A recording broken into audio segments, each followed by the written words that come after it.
This here is the new COROS APEX 4, a watch that aims to replace the existing COROS APEX 2 and APEX 2 Pro from a number of years ago. More about why we're missing the APEX 3 in just a second. In any case, I've been putting this watch through its paces over the last little while, swimming, cycling, running, hiking a 70-kilometer, 14-hour trek to see how the battery life holds up on this new unit. And in doing so, I can tell you what works well and what falls a little bit short.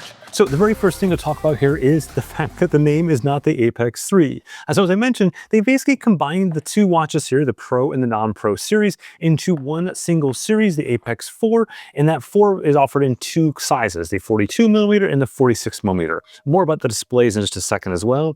But what about the APEX 3? Well, this is where it gets interesting. COROS on their media call said the reason they did not name it the APEX 3 is because they were concerned that the next time you might see a new watch on their site that has a 4 in it, that might imply that the APEX 3 would be behind. And I know, just hang with me for a second here. So you imagine then what is the next watch that would have a 4 after? Well, the only watch that currently has a 3 is the COROS Pace 3. Thus, if the COROS Pace 3 became a COROS Pace 4, that would mean that the cheapest watch has a higher number than the mid-range watch, the APEX 3. Thus, they gave this the 4 as well, which then begs the question, what happens if you get to Vertex, which is currently on 2S of all things, that has to go to 4 too? Maybe it'll go 5 just for funsies. I don't really know, but anyways, there you go. Probably giving a little bit of a hint as to what COROS might be planning next from a product standpoint. In any case, the next thing is it retains that MIP-based display, memory and pixel display. And not only did they retain the display, they did upgrade the display to the same thing you saw in the COROS Nomad. That basically gives it better contrast, a little bit darker blacks, a little more contrast in bright sunlight. Doesn't do anything for it in shady conditions. And all of my hikes and runs that were kind of going towards sunset, it was definitely harder to see the MIP-based display than an AMOLED one. That's just a fact of life, especially on the map page in particular. And off angle, it's not awesome, but that's a MIP-based display. The reason, of course, you choose a MIP-based display is battery life. Now, from a battery life standpoint, it's essentially a wash of a lot of the modes compared to the APEX 2 in the past. We're not really seeing battery life gains anymore from MIP-based displays. Here's the charts down at the bottom there. One thing that probably was really fascinating though is on my 14-hour trek, I had a bunch of watches configured identically. And one of them was the new Nnow Vertical 2, which is an AMOLED display, compared to the APEX 4, which is a MIP-based display. And the fascinating part is configured identically with both navigation enabled and the same pages the entire time, etc. They burned the exact same amount of battery and have the exact same battery specs, which starts to throw away some of the argument for battery life, at least in GPS modes. Where you do tend to see longer battery life still in MIP-based displays is those smartwatch modes. In any case, the screen size remain the same as the past, 1.3 inches, 260 pixels, and the 1.2 inch for 42mm at 240 pixels. They also have sapphire glass displays on them, as well as a titanium bezel, but the rest of the case is basically polymer or plastic around the outside. Also, you'll notice while we're at it, there's a new optical heart rate sensor, the same one you've seen in other recent COROS watches. It's not like dramatically new, but we'll talk about accuracy a little bit later on. Now, quick note, if you are finding this video interesting and useful, just simply watch it all the way through. That's the only thing YouTube gods care about these days, and it really does help with the video and the channel quite a bit. Now, the next item here is they've renamed some of the satellite modes and added one kind of new mode. So now the satellite modes are named Max, High, and Endurance. There's no longer a GPS-only one. Endurance sort of replaces GPS-only with roughly the exact same battery specs as before. Max is the dual frequency one, and then High is all systems without dual frequency. The idea behind the Endurance one is it's somewhat like Garmin Sat IQ, but honestly not as good. In the case of COROS, they don't use a multi-band side of it. They're just simply switching between the different all systems, satellite systems there, so they're not going up to dual frequency or whatnot, which means they're not going to have quite as much accuracy, but they're going to retain that battery life a little bit longer, very similar to GPS only, but with better accuracy than GPS only. Next up, just like the COROS Nomad from 2 months ago, they've added dual microphones to this watch. So the idea behind dual microphones is to be able to do wind reduction, and the reason they have microphones is kind of two-faceted. The first one is to be able to create voice notes or voice memos. So the idea that you could be hiking somewhere, you see something, have some amazing thought for the next invention, you can go ahead and create a voice memo there. It'll actually geotag that, and you can play that back later on from the app. Here's a little sample of what that sounds like. Okay, the final climb, I hope the final climb, into the forest here in the valley, basically going up towards the top of the mountain. I think it's 500 meters up. It's been a long day. We're at 54 kilometers right now, and 11 hours and change. Almost there though, kind of. Not really.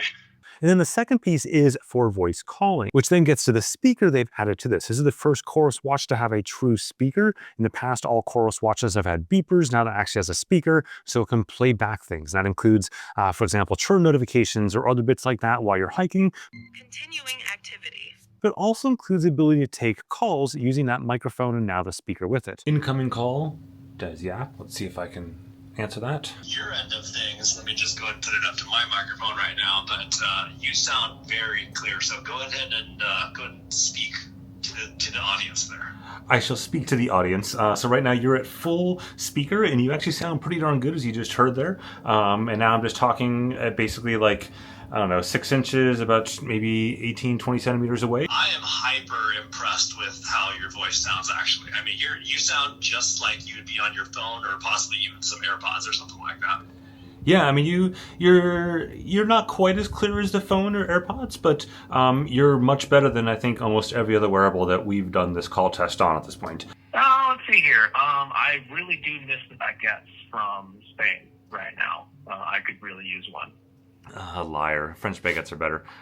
So I would say that sounds better there. Okay. Yeah, I think so. Right now, I'm talking to the watch like how I would probably normally talk to a watch, where it's about, I'd say 6 inches away from my face. Next up on the side here, just like the COROS Nomad as well, there is an action button. They're calling it an action button, also called a secondary button, depending on where you are on the menus. The idea is that you can customize this button to do different things. Now, next up, they've added a depth gauge, and this will be a bit of a review or test here for you to see who does some digging on this. So I was curious because the depth gauge was mentioned numerous times in the specs, but wasn't really like covered anywhere else from a marketing standpoint.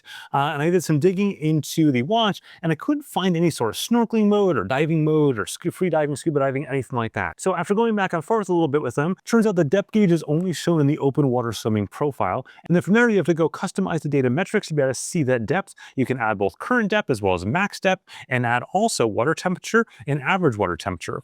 But then that begs the next question. Why have a depth gauge without diving?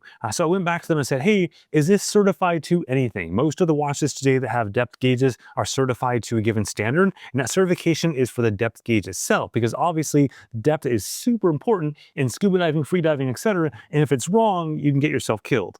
In this case, COROS says they're not certifying it to anything today, neither the hardware or the software or the watch is certified anything from a depth standpoint, and they're telling people to not use it for any sort of scuba or snorkeling activities. In other words, it's just kind of there for fun right now if you know how to enable it. And so obviously we had to test that and see what that looked like, and down we went. And of course, when we're down there, we could see the depth. The depth did match the other watches that do have certified depth gauges on it, down to the roughly 7 meters or so that this particular bay is in depth, so about 21 feet. The bay doesn't go any deeper than that, so I haven't had a chance to test beyond that. Now here's where we get to a bit of inside baseball guessery here. My guess is that the COROS Vertex 3 or 4, wherever the heck they name the next version of it, will probably have some sort of free diving or scuba diving mode. And I'm going to bet they put this gauge in here for 2 reasons. One, to be able to test whether or not they like this particular bit of hardware from a depth gauge standpoint, whether it's reliable, etc., and do that in a way that was relatively minimal from a marketing perspective, so they didn't have to worry about it if things didn't work out. And then 2, it gives them the ability down the road to go ahead and light up software on this and maybe a snorkeling mode, for example, for the Apex 4, and then they would have scuba and free diving for the Vertex 4 or whatever the heck they name that. That's just my guess on things. Anyways, more than you probably wanted to know on the depth gauge, the next bit here is a bit of like rapid fire items that have been added that mostly have been added in other watches recently. I just want to briefly mention them. First up, they've upgraded the storage here to 32 gigs across the board. The Apex 2 Pro did have 32 gigs, but the Apex 2 Base only had 8 gigs. Next up, they upgraded the processor internally, which they're saying is up to 30 times faster in map rendering in particular. That's a really interesting claim to make and really, really hard to test or validate. So here is the Apex 2 Pro and the Apex 4 Pro side by side zooming through maps. You can tell me whether or not this is 30 times faster. I don't know. You decide. Next, like other recent watches, this has street names on it in the offline maps. It also has a POI database in offline maps. They've They've also added the separation of roads and trails to those offline maps. And then further, as part of the September update for other watches, this now has route storage up to 100 routes. From a weight standpoint, here's the weights there. That's pretty straightforward and kind of boring. Also, there's now the new weather widget with the save locations that you saw on the COROS Nomad on the Apex 2 Series 2. However, one interesting omission is that the COROS Nomad added a whole slate of fishing modes and fishing features and all that. None of that's here on the Apex 4, which is kind of strange to me. I don't really care in the grand scheme of things, but I think that's a bit of an interesting quirk there. Lastly, on the new features, both models now have dual frequency multi-band GPS. In the past, only the Apex 2 Pro had it, as opposed to the Apex 2 Base not having it, which is a great segue into accuracy. So let's jump over to the computer and look at accuracy of both the heart rate sensor as well as the GPS on this across a whole bunch of different things. Okay, so taking a look at this first set here, kind of a tempo run with my wife, very, very solid accuracy across the board there, no issues. Equally an indoor trainer ride, no problems there at all, but that's also kind of one of the easiest things out there. This trail run here, lots of steep ups and downs and sharp kind of changes in pace, no problems there, except this one little section where both it and the Apple Watch Ultra struggled a little bit compared to the chest strap as well as the Whoop on the bicep band, but otherwise spot on. Meanwhile, on this road ride here, the first portion was great while I was mostly ascending, so kind of higher heart rates, but the second portion after I crashed was a bit rougher, not just me, but actually the heart rate looked really bad the rest of the way, likely because it was a lower intensity as I was licking the wounds from my crash. So then let's look at GPS. Here is a relatively straightforward run, easy circumstances, and notably no navigation enabled, spotless. Also on that road ride up in the mountains on these switchbacks, no problems, no navigation enabled. Then we look at this trail run right here. At a high level, it looks good, but when I zoom in, you'll see it's like just missing a lot of the turns. It's just kind of smoothing them and looks really odd. So then I looked at that 70-kilometer hike. I had plenty of different data in there to look at, and you can see right away in purple, things are not looking good. And these are all with navigation enabled. And when I looked at all of my activities where I had navigation enabled, the GPS goes wonky despite being on the max setting. You can see these examples over and over again. Things aren't good. Something is wrong there that COROS needs to dig into.